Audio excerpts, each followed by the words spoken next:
নমস্কার বন্ধুরা, গৃহবধূ মোনা চ্যানেলে আমি মোনা আপনাদের সবাইকে জানাই স্বাগত। তো দেখতেই পাচ্ছেন এদিকে কড়াইতে তেল নিয়ে নিয়েছি, পেঁয়াজ কুচিয়ে নিয়েছি, টমেটো কুচিয়ে নিয়েছি, একটা তিনটে লঙ্কা চিরেছি, আদা নিয়েছি, আর এদিকে মাছের মাথা ভেজে নিয়েছি, আর এদিকে কিন্তু ডাল সিদ্ধ করতে বসিয়ে দিয়েছি। এদিকে তেল গরম হয়ে গেছে, এতে আমি অ্যাড করে দেবো তেজপাতা, শুকনো লঙ্কা, জিরা। এগুলো ভাজা হতে থাকুক। তো চলুন বলি আজকে আমি কী রান্না করছি। আজকে আমি রান্না করছি মাছের মাথা দিয়ে মুগ ডাল।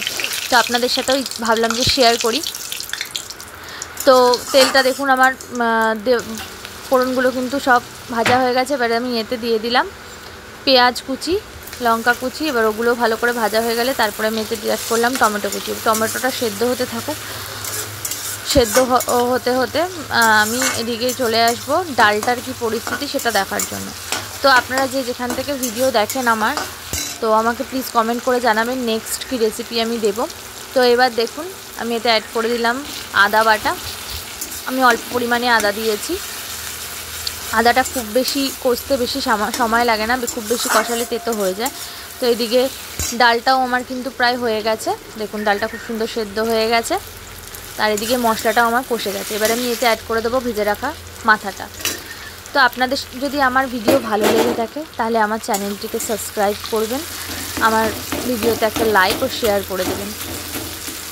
আমার কিন্তু একটা ফেসবুক পেজও আছে মোনা ব্লগস নামে, আপনারা চাইলে আমার ফেসবুক পেজটাকেও ফলো করতে পারেন।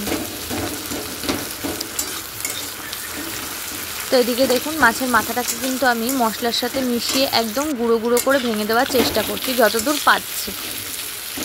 যেহেতু একদম মুচমুচে করে মাথাটা ভেজেছিলাম, তো খুব একটা বেগ পেতে হয়নি মাথাটা ভাঙতে। তো দেখুন আমি চেষ্টা করছি খুব ভালো করে মাথাটা যাতে গুঁড়ো হয়ে যায়।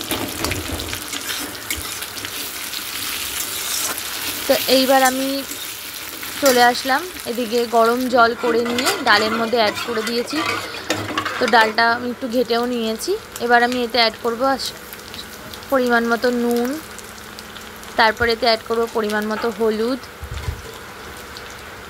এটা আমি সামান্য একটু কাশ্মীরি লঙ্কার গুঁড়ো দিয়েছি যাতে কালারটা ভালো হয়। এটা ধনের গুঁড়ো,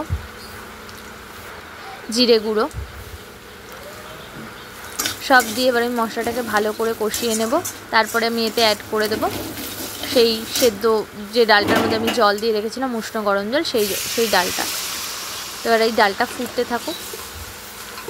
তো আজকে এই ভিডিওটায় দিচ্ছি, আর কোনো ডেলি ব্লগের ভিডিও দিচ্ছি না, শুধু রেসিপির ভিডিও দিচ্ছি। তো আজকের জন্য এতটুকুনি, দেখা হবে নেক্সট দিন। সবাই সুস্থ থাকবেন, ভালো থাকবেন। ততক্ষণের জন্য